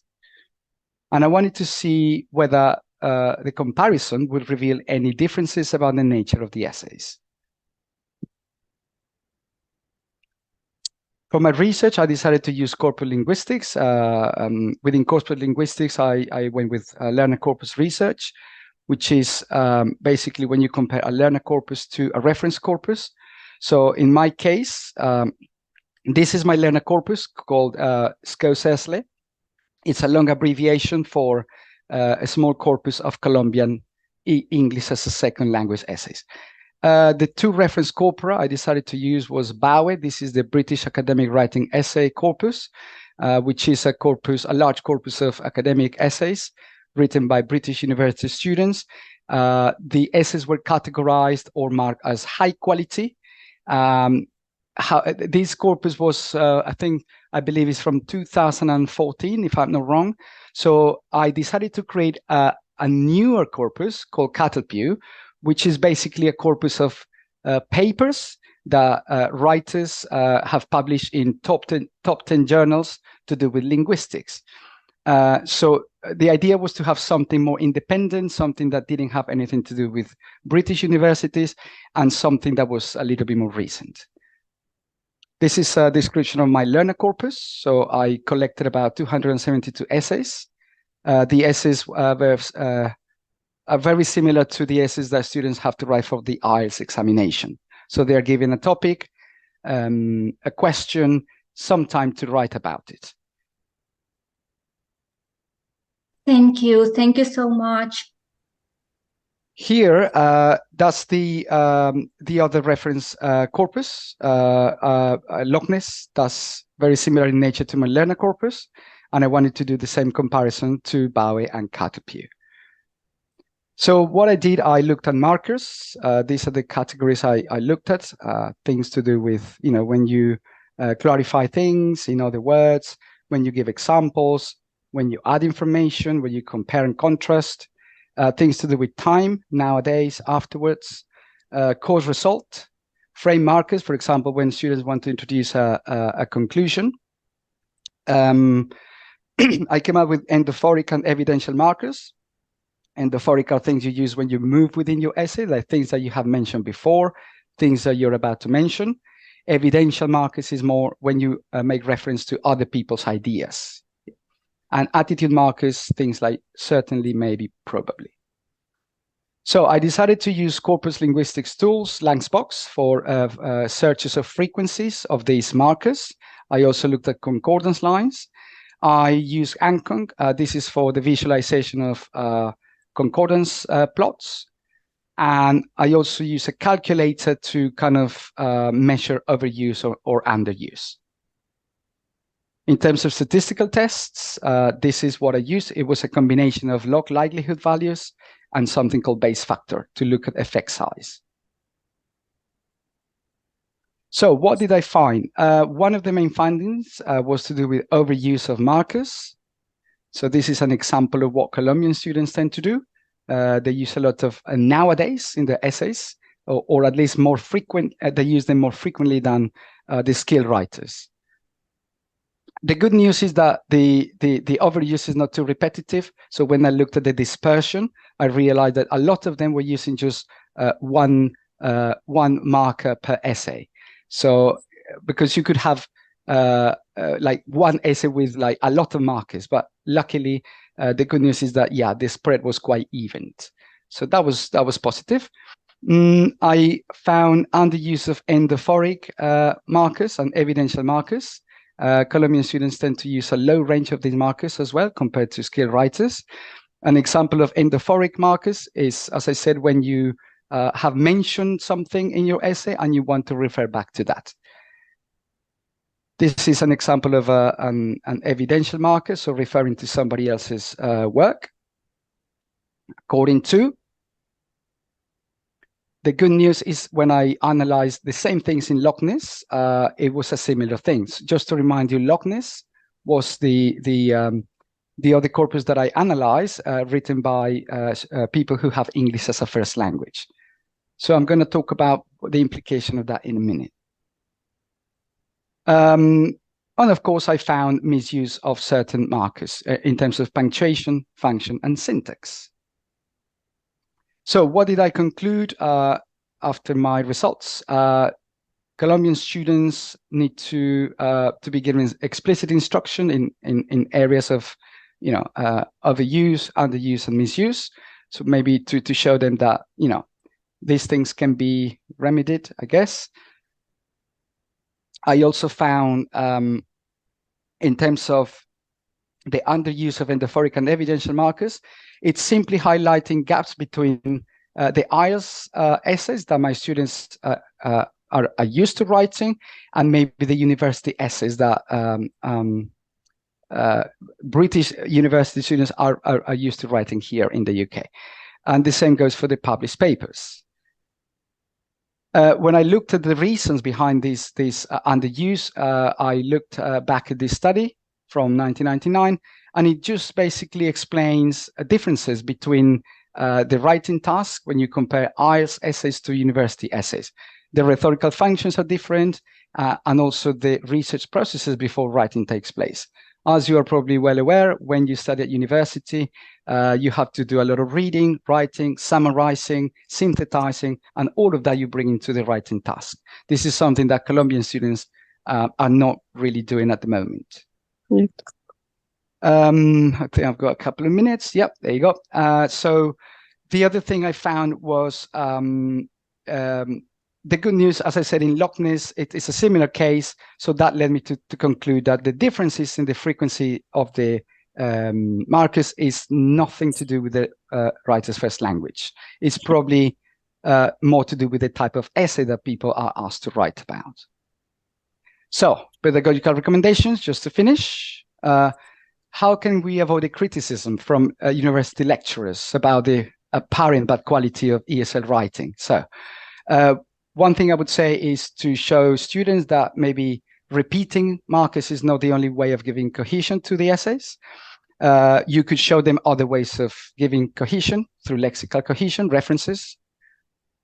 In terms of underuse of these markers, I would say maybe you need to raise awareness of the gaps in terms of the writing skills between the two types of essays.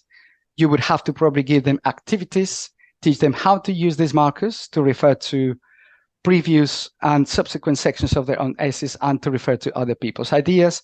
It would make sense to include essay writing tasks, which include previous reading, previous research, and getting them students to incorporate that in their essays. And it would make sense also to teach them about referencing systems, at least, how to use them if they are reading other people's arguments and ideas, so they can actually reference what they bring into their writing. In terms of misuse, that would be just explicit instruction how to use, those markers. And that's about it. If you're interested in finding out more about the corpus that I put together, you got a link here in the references section. That will take you to the corpus, learner corpus that I put together for this study. I'm happy to answer any questions. Yeah, thank you so much for your incredible input to this conference. And of course, we have questions. Let's ask. Excuse me. Ludmila. Thank you, Andrew, for your presentation. Thank you. While you were presenting the findings, I was curious, how do you know the results of the essays were written by real students, but not by GPT chat? This is the trouble I personally face, because when it's like first when you received an essay, I checked that and then I send them back saying that this is an artificially generated text, so please write it by yourself. And then during the second try they do it properly. Did you check? How do you know that those were the results of the students, not the GPT chat? Yeah, the collection. Thank you so much for the question. Really interesting. The collection of the essays was done in person, so I actually went into the classrooms. I invited, because you have to go with ethics at the university here in the UK, so you have to like explain to them what it is, invite them to take part in the project, and only those people who agreed to take part. Then I went back to the classroom and with laptops, and I got the students to type in the essays before my eyes. So it wasn't set up for homework; it was literally done in the classroom. And the condition, I mean, it was that's why probably the number of essays is quite low. I only managed to collect about 272 in the span of 2 years, because it was really hard work. It was really hard work. A lot of them said, yeah, I want to participate, but they didn't. So I literally went into classrooms and spoke to them, invited them. And once they signed all the documentation, I got them to write the essay in front of me. So that's how I avoided that issue. Okay, lucky you. Thank you so much. Yes, because in Ukraine now, due to the situation, we work online. Absolutely. And there's the trouble because you can control it in any way. Yeah, I can see. Okay, thank you so much for answering. No problem. Yeah. Thank you so much. We have 2 more questions. And Artur Gudmanyan, could you please ask your question? Yes, but ladies first. Ladies first, our Vice Dean, Olga Pavlenko. Thank you, Yulia. Thank you, Andrew. So your research is really practical and valuable, especially for the practitioners in our field. And we also have the issue with, like, when you teach writing, they do overuse a lot of markers. And in your pedagogical implications, you were noting like some potential exercises or any other strategies that we can use based on your research studies. Do you think you can advise us on the direction, what would be better for our students in terms of teaching them not to overuse or, just not to focus on this different types of markers that you were studying? So is it going to be like kind of more checklist, or the exercises that teach us to compare the IELTS style writing and the tertiary level essays of native speakers for essay? So what do you think of this? So what would be the best first steps for us to to better teach writing with regard to the discourse markers that you were presenting? Yeah, thank you, Olga. Interesting question. The first thing is there is a massive problem, because this is outside. This is outside of the scope of my study. When I started looking at the reasons why students overuse something, there are many reasons. I included that in the theory part of my study, but I didn't actually. My study wasn't there to answer that question. But a lot of the reasons is teachers literally push students to use markers. A lot of exams, it is a requirement. One of the categories of assessment is cohesion and coherence. So the exam is actually pushing the student to overuse the markers. When you look at the course books that we use in teaching, a lot of them tend to have a lot of content on markers. So one thing I would say to answer your question is, once you go over that problem, like if you convince the students that it's okay not to have too many markers, then you can talk about strategies. But I think the major barrier is to get them to think about that. They don't need to overuse them to have a good argument. Yeah. When I was looking at that, apparently this is something apparently in literature, a lot of native speakers tend to use implicit conjunction, which is kind of the marker is there, but it's not there visually. Mm-hmm. So maybe that could be something that could be taught to higher levels, higher level students, implicit conjunction. So how can you have the same idea contrasted without having the however? And I guess for lower levels, it would be a matter of probably, they can still use them, but maybe not too many of those, like not too many howevers. So maybe be a bit more selective in the way they use them. Yeah, so I wouldn't say don't use them, but just be more selective, and to show them that maybe if the vocabulary that you use in your essay is all related to the same topic, that will bring cohesion to your essay. Yeah, So you can teach them about collocations, for example, yeah, and that way it's also bringing cohesion. But the problem is, if the examination is asking them to use markers, they need to use markers. Otherwise, they're not going to score high in their exams, and that's a problem, I think. Thank you, Andrew. Thank you very much. Thank you, Arthur Goodmanian.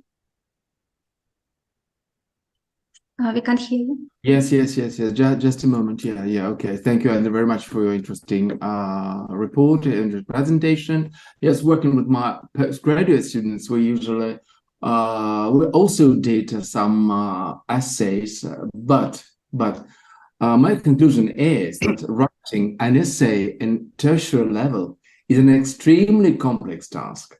So it presupposes time management.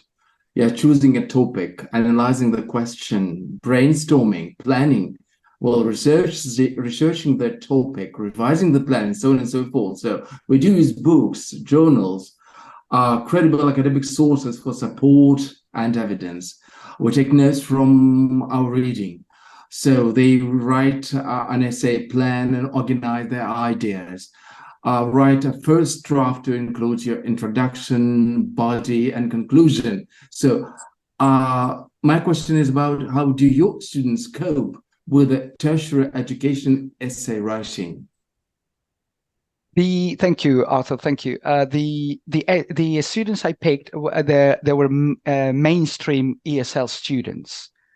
And this is something, so they're basically those that go to a language school to get English tuition. So this is actually part of, at the time I was working for the language school in Bogota, in Colombia. So this is something that I noticed, that there was, a lot of them were coming back to me saying, ooh, I got a place on a master's degree in the UK and I'm struggling. I don't know how to write this. So basically the study was based on these type of students, those who pass an IELTS examination or TOEFL examination. They show the university that, yeah, the English requirement is there. But once they join the course in the UK, they struggle with essay writing. So the students, so this is actually, these are the recommendations that I'm going to give to the language school.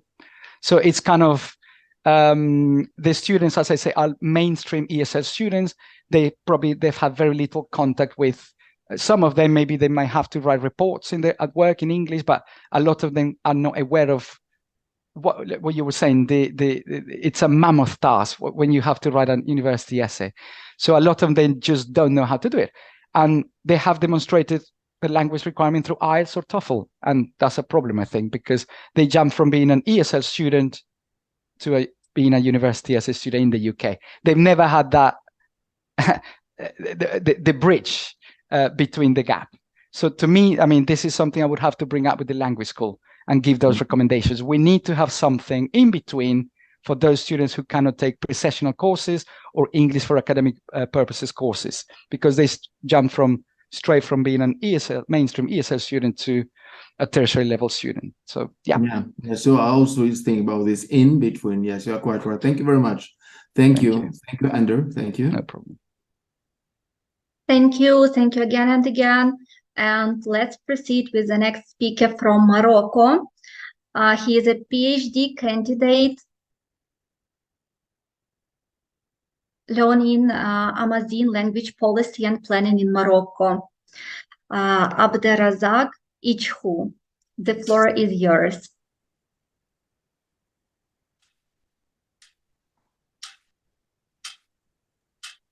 Okay, so good afternoon.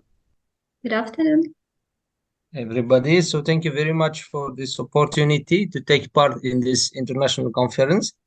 Right now I'm going to share my presentation. So is it? Yes, it's launching. Is it clear? Yes.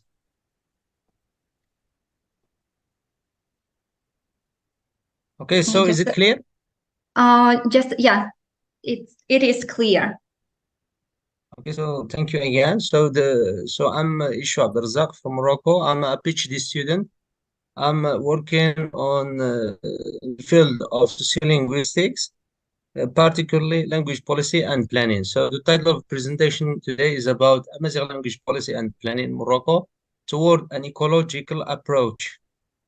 The outline of the presentation is the following. So introduction, classical approach at the Amazigh language policy and planning, Amazigh revitalization, spirit and acceptance, factors and challenges, conclusion and implications, and then references.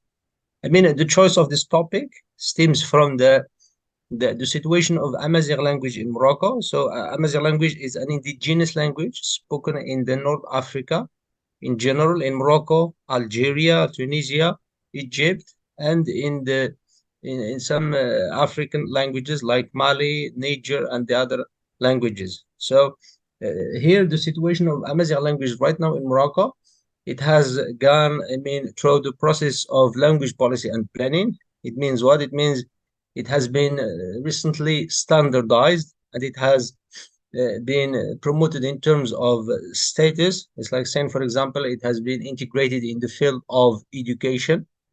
Right now, it is taught in primary schools and in some universities.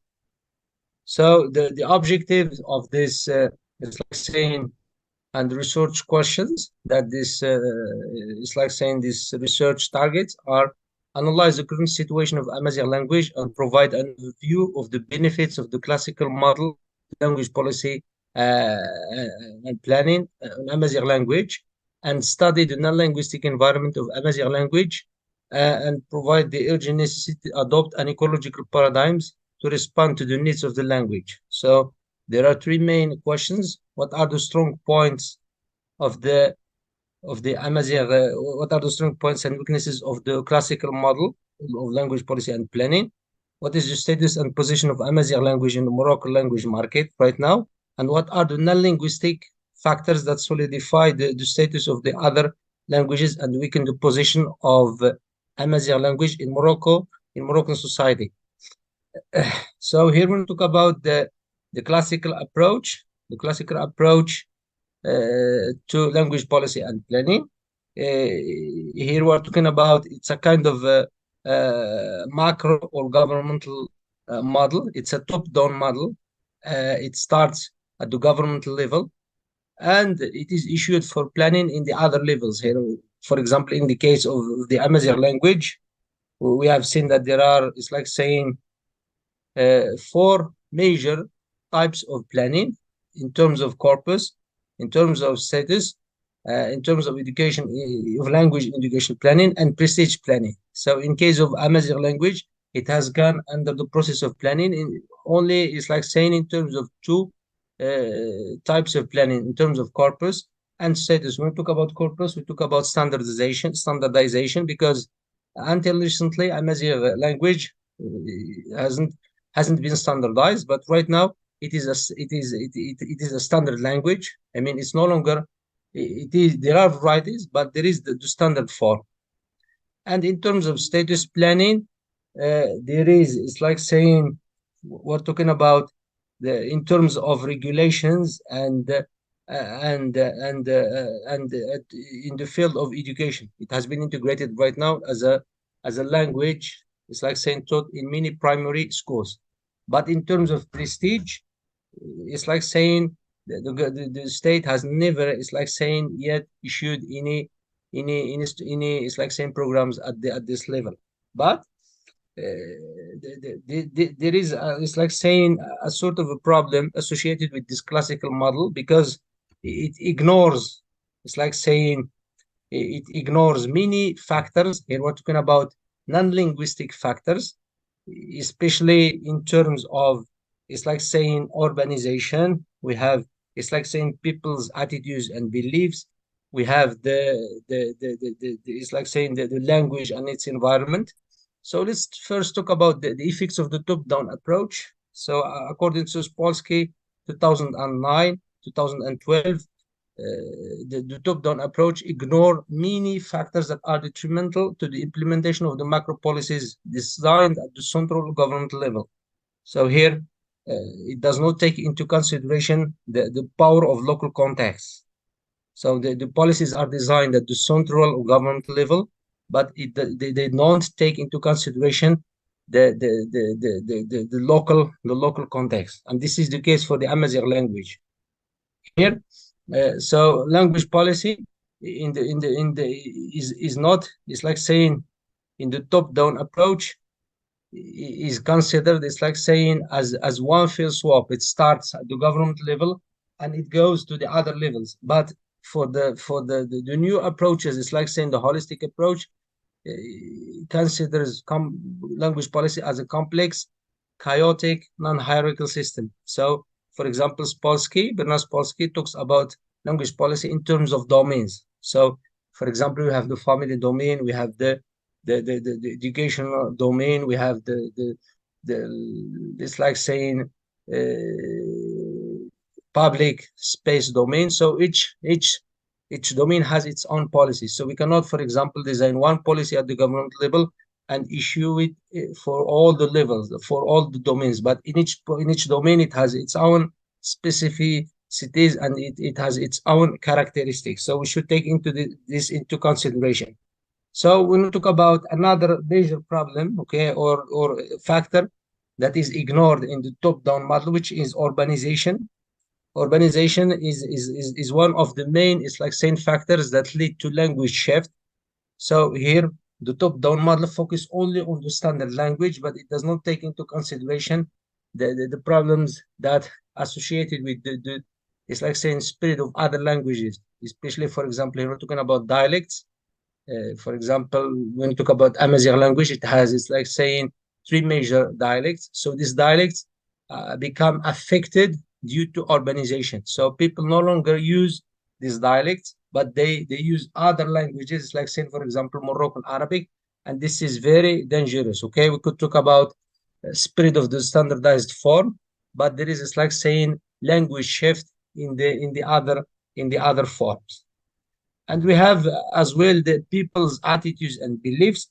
So in terms of Amazigh language, the top-down model does not take into consideration the negative attitudes and beliefs of people about the language itself. So issuing, or it's like saying, making the language policy successful should take into consideration that people view negatively the language. So before starting any policies, we should change people's minds first about the language. For example, here teaching the language at school, people will not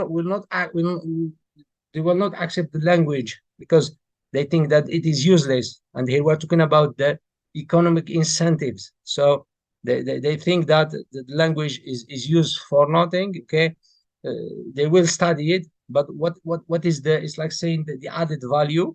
What is what they will benefit from studying it? So this is a big question here.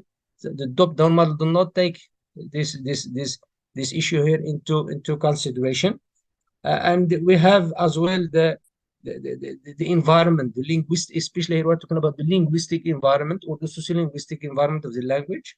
The Amazigh language right now is witnessing, it's like saying, a great, it's like saying, competitiveness from the other languages here, especially we're talking about standard Arabic, we talk about French, we talk about English, and we talk about Moroccan Arabic at the local level. So the top-down model does not take into consideration that in terms of the functional spirit of the language, it is blocked by the spirit of the other languages. So people usually choose, for example, French or choose English or standard Arabic due to the kind of benefits they gain from them. Okay, so for example, in terms of English, it's an international language. People all try to learn it and they give it value. But when we talk about, for example, the Amazigh language, they still view it as a local language, as a useless language, as a language that is like saying good for nothing. So this is a big problem. So the socio-linguistic environment or the linguistic environment is affecting, it's like saying, the spread both of the standard and the maintenance of the other varieties, of the local varieties. So here, as a last point,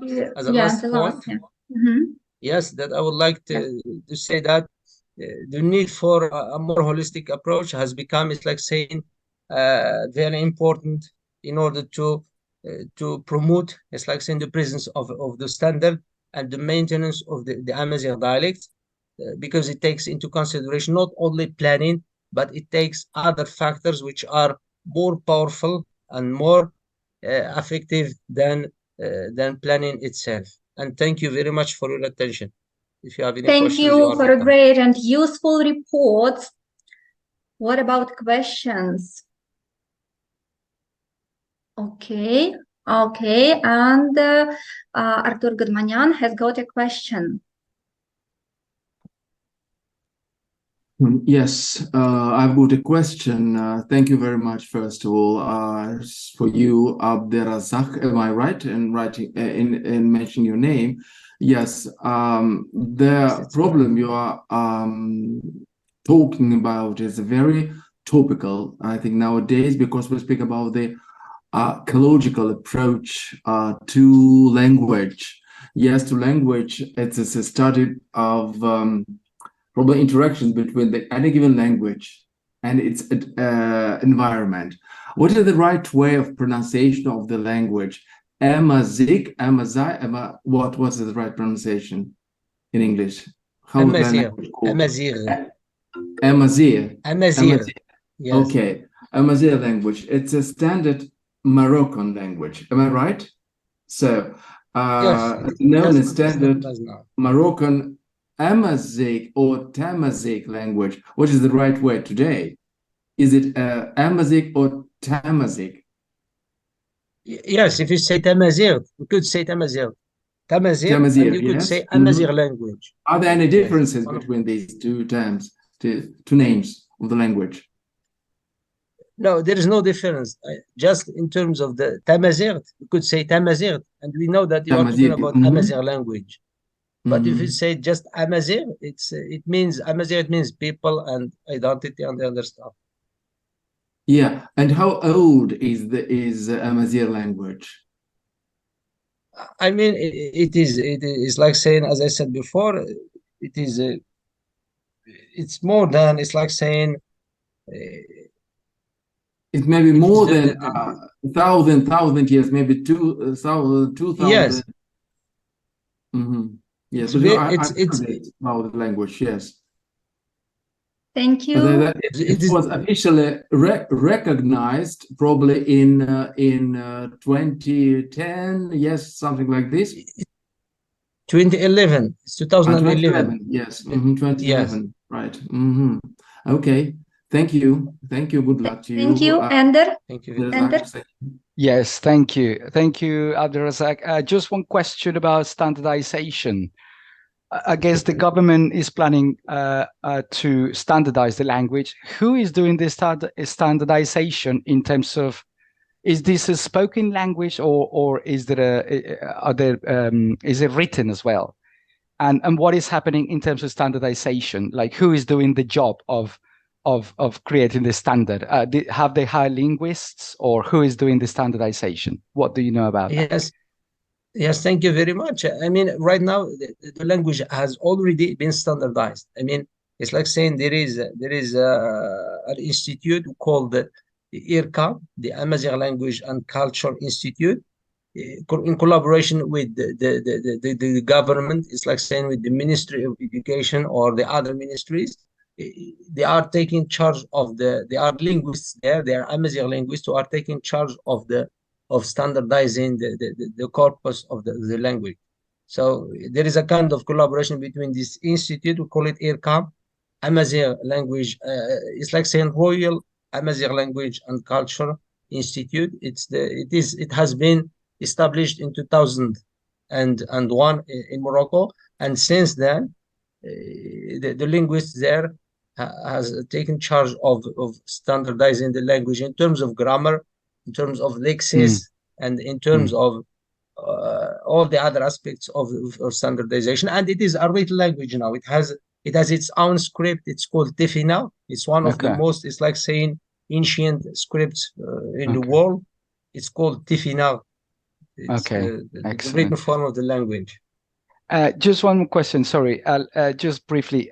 Is the government plan, I mean, is this language going to be compulsory for children to learn in primary school or not? Is that part of the policy making? it's not actually, this is one of the issues. It's not compulsory, but it is right now. It is taken in primary schools. It is taught for children. It is taught for children as an optional language, but it's not compulsory. It's just an optional language, and it is just, it's like saying 2 hours per week for the primary school. Okay, thank you. You're welcome. Thank you for answering. Could you please stop sharing? Because Yes, it's okay. time we listened to the last speaker for today.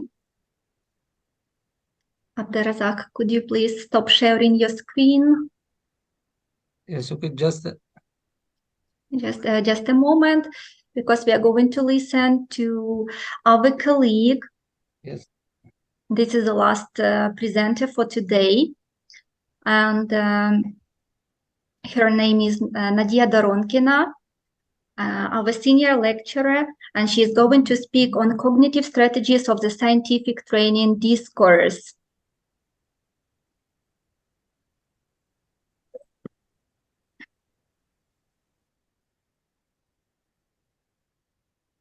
Okay, unmute, please. Unmute yourself, dear Nadia. Can you see me? Yes, we can see you. Yes. Well, good evening, dear colleagues and our guests. First of all, I'd like to thank for interesting presentation. Some of them were devoted to communication strategies, but my purpose today is to drag your attention to cognitive aspect in training, in education in the field of science. So the topic of my presentation is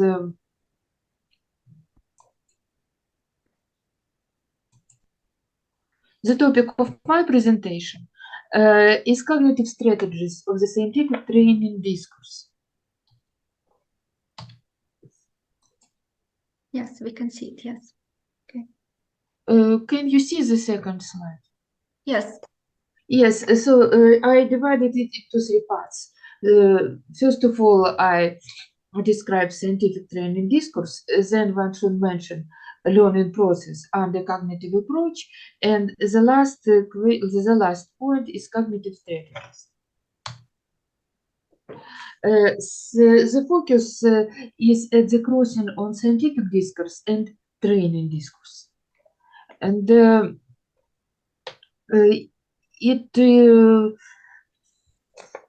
can you see pedagogical? Yes, we can see pedagogical discourse. Yes, and Well, upbringing discourse. I see another way. Well, it's the crossing on scientific discourse and training discourse. So it has the properties of both, and the training discourse is training or learning component of pedagogical discourse. Besides, it has upbringing component. I try to be short. Both of scientific and training discourse belong to institutional type, and there is very well-known list of components of institutional discourse, and you can see the properties, institutional properties of scientific training discourse. And strategies, one of them, and we see strategies as intentions of speech, actions in typical situations of socialization. And training discourse develops and functions during the educational process. This leads us to the next point. The essence of a cognitive approach is to direct the learning process to address such problems as perception, processing, structuring, storage, and use of information. It means the learners as an active participant of the process. They should be able to rethink their learning material creatively, guided by personal assessment criteria. And a very important role in the process studying belongs to cognitive abilities, such as various abilities to get knowledge. For example, logical reasoning, creative problem solving, choice of rational decision, etc. And these abilities consist of the following skills: observation, matching and contrasting the facts, comparing new and previously known information, logical and non-logical thinking, etc.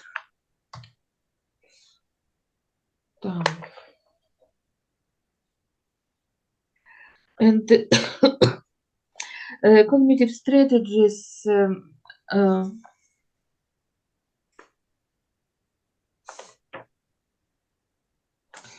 Cognitive strategies are considered to be the ways to respond to the specific learning challenges. When choosing a strategy, the student specifically uses cognitive processes such as perception, memory, representation, thinking, organizing his activity of the learning. Cognitive strategies are implemented with the help of following techniques. Certain feature extracting, identifying, comparing the facts, etc. And there are well-known cognitive common strategies: the preliminary text activity, auditory and visual perception on well-known information, making notes, representation of key factors and statements, development and argument, summarizing, annotating. And the features of science studying lies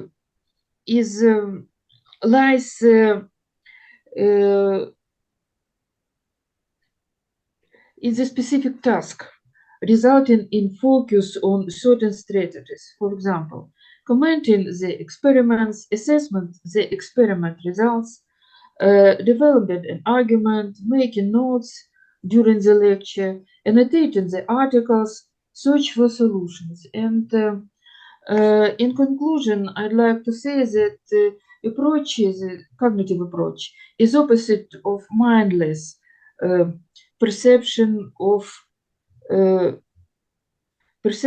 information. Besides, the cognitive approach is important because it has a bringing effect.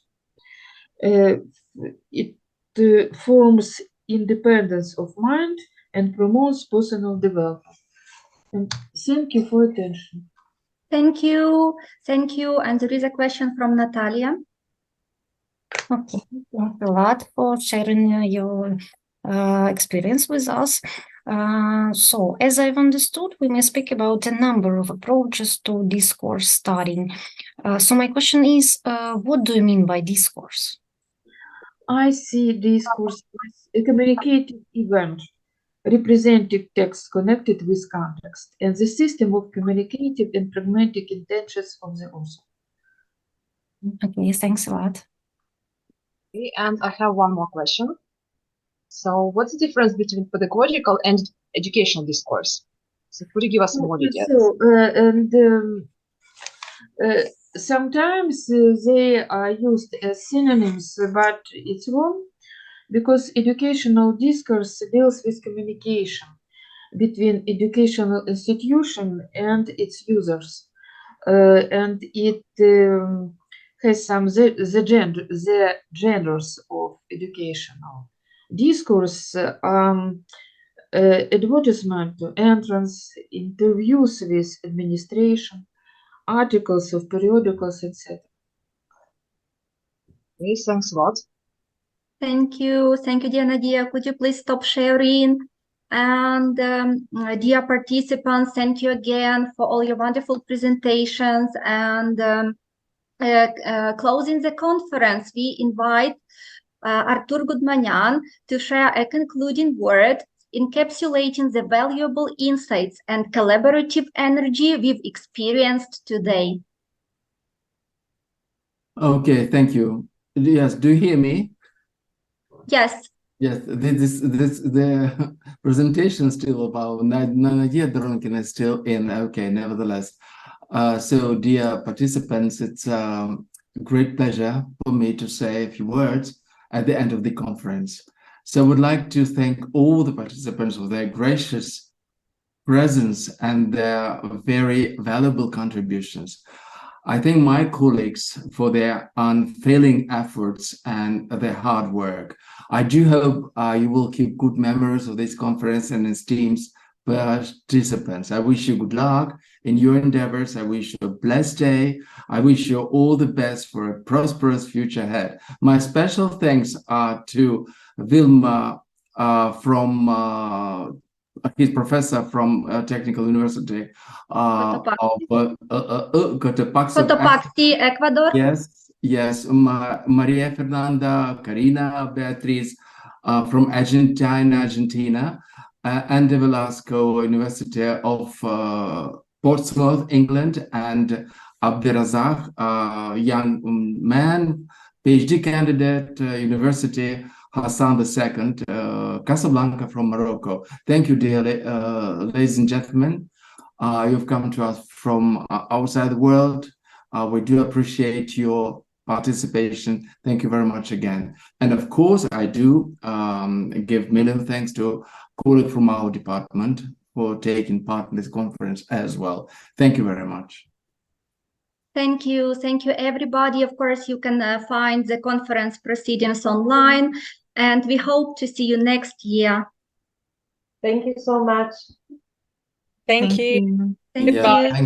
Thank you very much. Bye-bye. The conference is closed. Thank you. Yes, it's over. Thank you. Bye. Thanks, everybody. Thanks. Thank you. Enjoy Goodbye. your evening. Bye. Have a good Bye-bye. evening. Thank you very much. Thank you. Goodbye. Thank you very much. Goodbye. Mhm.